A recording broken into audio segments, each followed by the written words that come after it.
Have you ever noticed, when you're hurting, people gather around, but when you succeed, all you hear is silence. Jealousy doesn't start with an attack. It starts with applause, a smile on their face, eyes that sparkle, and that well-rehearsed line, "I'm so happy for you." But inside, there's a slow fire burning, a hidden discomfort, affection, masking tension. They won't say they hate you. They don't even realize they feel it, but they do, because your success shouts where their mediocrity hides. And maybe you're not the problem. Maybe it's what you awaken in them. You've become a mirror, and the reflection, it stings. They wanted to see you try, but they never thought you'd make it. And now, every step you take forward reminds them of everything they never were, of what they didn't dare to become, of dreams they'll never admit they had. Why do the same people who cheer for you secretly want you to fall? Because your light reveals the shadows they work so hard to hide. And envy, unlike hate, wears a mask. It's polite, it's charming, it's helpful, but it watches, it compares, it judges. Quietly, you feel it, that strange energy, when you share a win and they respond with a cold smile, when the eyes are kind but distant, when friends disappear, right at your peak. That's no coincidence. That's human nature in the dark. And no, they don't hate you. They hate themselves for not being you. Hatred is loud, explosive, easy to spot. It yells, attacks, exposes itself. But envy is quiet. It sits beside you, smiles with you, drinks from your glass, and secretly dreams of your fall. The enemy who hates you, you can see. But the envious, when you can only feel, because hatred is direct, envy is theatrical. The first tries to knock you down with force. The second sabotages you carefully, with subtle gestures, with carefully chosen words. I hate you hurts, but at least it's honest. But I'm happy for you, coming from someone who's secretly hoping you fail. That's toxic. Psychologically, hatred is a primary emotion, instinctive, almost animal. But envy? Envy is social, cultural, an emotional virus passed through a glance. Envy is born from comparison, from powerlessness, from the feeling that someone else's success is a personal insult. As Aristotle once said, envy is the pain caused by the good fortune of others. That pain doesn't show, it hides behind a mask, and that's what makes it so dangerous. Because while hatred confronts you, envy surrounds you. It hugs you. You notice it in the small things, in the lukewarm celebration, in the compliment that tastes slightly off, in the joke that doesn't really sound like a joke. Sometimes you share something good, and the answer comes with a warning. Don't get too excited. Not everything's sunshine and rainbows. Let's see how long it lasts. Envious behavior isn't always conscious, but it's always revealing. Hidden envy feeds off your happiness, and when you shine, it suffers quietly. That's why hatred can be faced. But envy must be decoded. It lives in the subtext, in awkward silences, in coincidences that always seem to slow you down. And when you finally start to rise, know this: it was already there, watching you, since your very first step. You don't desire what you desire what you see others desire. That's the core of René Girard's theory, a philosopher who revealed an uncomfortable truth. We are emotional imitators. Since childhood, we learn by watching, by copying, by mimicking. What starts as learning soon becomes obsession. Girard called it mimetic desire. We don't want things for what they are. We want them because someone else wanted them first. So where does envy come in? Right there, in the invisible copy, in the desire that's born from another's gaze and grows into resentment. They don't envy what you have, they envy what it means, the emotional weight it carries, the desire you represent, the courage they never had. You become a symbol, not of achievement, but of lack. Your victory reopens a wound, the pain of everything they're missing. You landed that job, but they don't see the effort. They see their own stagnation reflected. You found love, and they don't feel joy. They feel the emptiness. They still carry inside. That's mimetic envy. They want what you have. But deep down, what they really want is to strip you of the right to have it. Because if you lose, they feel a little less like losers. And that's when the subtle games begin. The advice that confuses you. The mistake that delays your progress. The silence, dressed up as just busy. The criticism, wrapped in fake. Concern envy hides well, but it always follows the same pattern. Desire, frustration, resentment, sabotage. Social media amplifies it. Everything there is a window into desire. Likes, trips, wins, a festival of mimetic triggers, and the more you show, the more you attract hungry eyes, repressed dreams, wounded egos. Mimetic envy isn't just about wanting. It's about not being able to stand someone else having. It's silent pain, disguised as polite interest. Girard once said, "Mimetic envy is the engine of human conflict." And he was right. It's not the object that hurts. It's the constant comparison, the feeling of always being behind, of watching someone else live the life you think should be yours. What you own, that's not the real issue. It's what you represent. That's what tears their ego apart. The most dangerous envy doesn't come from strangers. It comes from those who know you, who once smiled with you, who held you while you cried, who walked beside you until the day you started to fly. In the beginning, you were one of us, complaining about the same things, sharing the same pain, dreaming without achieving. But the day you started changing was the day they started pulling away. Envy doesn't show up with a punch. It hides in the pauses, in silence, in absence. That friend who stopped replying the moment you got something good. That relative who only shows up to give advice, never to celebrate.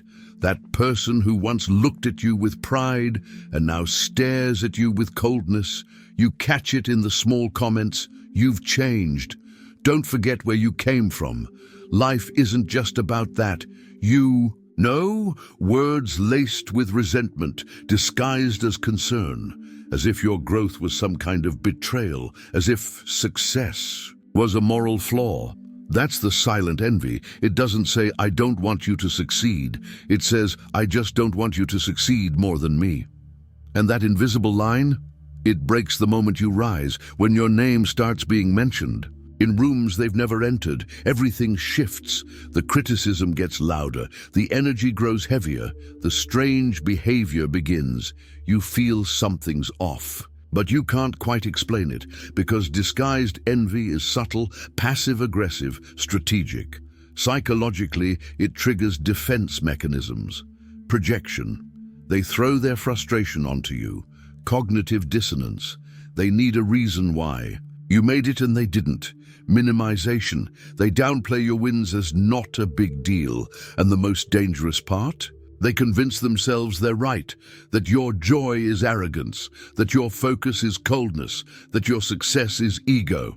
But deep down, they just can't stand watching you do what they couldn't. Envy in personal relationships destroys unseen bonds. It turns love into rivalry, affection into judgment, support into emotional sabotage. Sometimes you share a win, and the reply comes with a guilt trip. "So, are you going to forget about us now?" But what they don't say is, "Your success makes me feel small. It reminds me of what I'm not, and I don't know how to deal with that." Toxic people don't always know they're toxic, but you feel it. You feel it when the energy shifts, when the smile feels heavy, when the congrats sounds like a chore. Envy doesn't try to destroy you all at once. It wants to wear you down, slowly, until you start shrinking. Just enough to fit back into a world they never grew out of. People who envy you don't just distance themselves from you.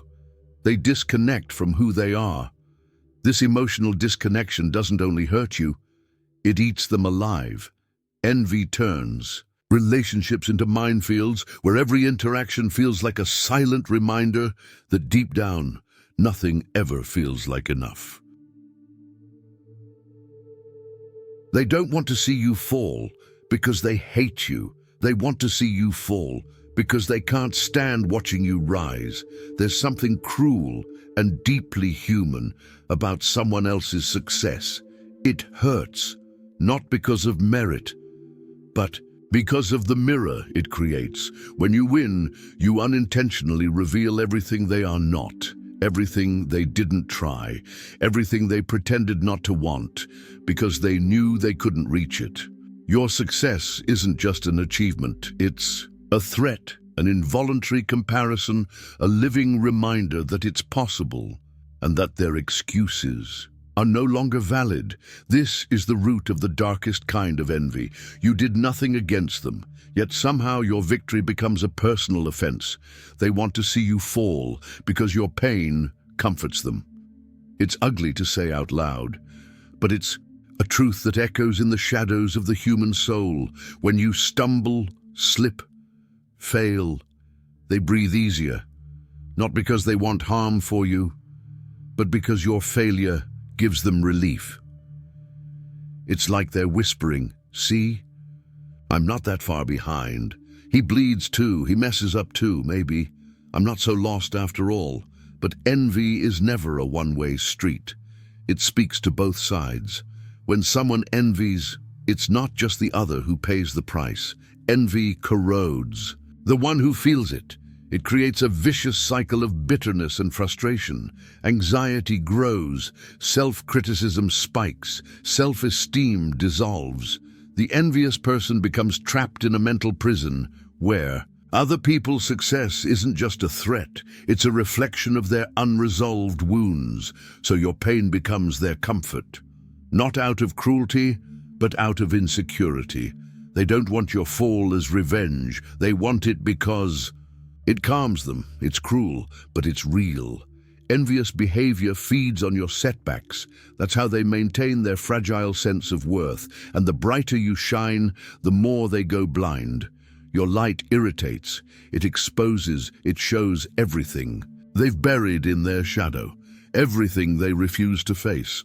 Schopenhauer once said, "The envious man doesn't want what you have. He wants you not to have it." They don't want your house, your job, your relationship. They just want to see it all collapse. Because if you fall, their world makes sense again. You stop being the exception, you stop being the threat, and you become just another one of them. Psychology shows that this desire is often unconscious. It's not rational, it's visceral. It's the ego trying to protect itself. And when the ego is wounded, it strikes back. But not with screams. It attacks. With silence, with distance, with small strategic acts of sabotage, and that's when you start to notice. The darkest human behaviors don't always come with loud gestures. They hide in fake smiles, in hollow praise, in those moments when you needed support and were met with nothing but silence. People who sabotage you, most of the time, they're not acting out of conscious malice. They're acting out of unprocessed pain, untreated frustration, unhealed wounds. And when you shine, you trigger all of that. You become a walking reminder that they stopped moving, that they gave up, that they buried their own dreams. That's why they want you to fall.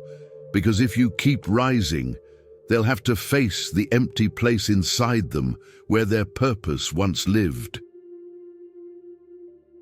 Envy is not a poison that screams, it whispers, it wears a smile, it gets close, while hiding the blade behind its back. The real danger isn't the declared enemy, it's the false friend, the one who roots for you, but never celebrates you. The one who listens, but never claps. So how do you spot disguised envy? Start by observing the silence. It says more than words. You share a win, and the reply is cold, dry, forced. Or worse, there's no reply at all, absence in your moments of triumph. That's the first sign. People who loved you when you were small, Disappear when you grow. The second sign, criticism that doesn't build. It's not about you, it's about the discomfort your light causes. You're not the same anymore. Be careful not to get full of yourself. You've changed, feels like you're distant. The third sign, subtle sabotage, small mistakes, forgetfulness that somehow costs you, an invitation that never came. Snide comment made in front of the wrong people, a joke that cuts deep. Psychology tells us these are not accidents, they are indirect expressions of resentment, unconscious attempts to pull you back to the level where they feel safe. So, how do you deal with it? First, protect your plans, don't show everything. Not everyone wants to see you win, some only want information to sabotage you better. Second, use silence as a shield. Don't justify, don't explain. Envy doesn't listen to reason, it reacts to your existence. Third, grow away from hungry eyes. Do what must be done, but far from those who wait for your fall to smile. Cultivate what the Stoics called ataraxia, inner peace that doesn't depend on external approval. They said, control what is within your power. Ignore the rest. You can't stop the envious from watching, but you can prevent them from distracting you. Negative energy only finds a home where there's a gap. So, close your gaps, strengthen your center. Toxic people can't stand firmness. They feed off doubt, off your insecurity, off your fear of being fully yourself.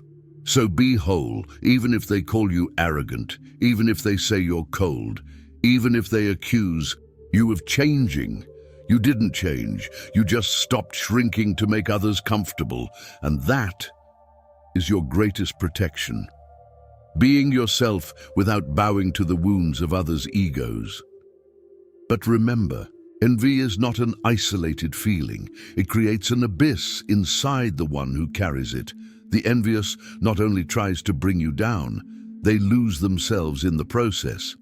Each time they look at your success, they feel the pressure of their own unfulfilled potential. The weight keeps growing. Envy becomes a burden, and the one who envies becomes a shadow of who they once were.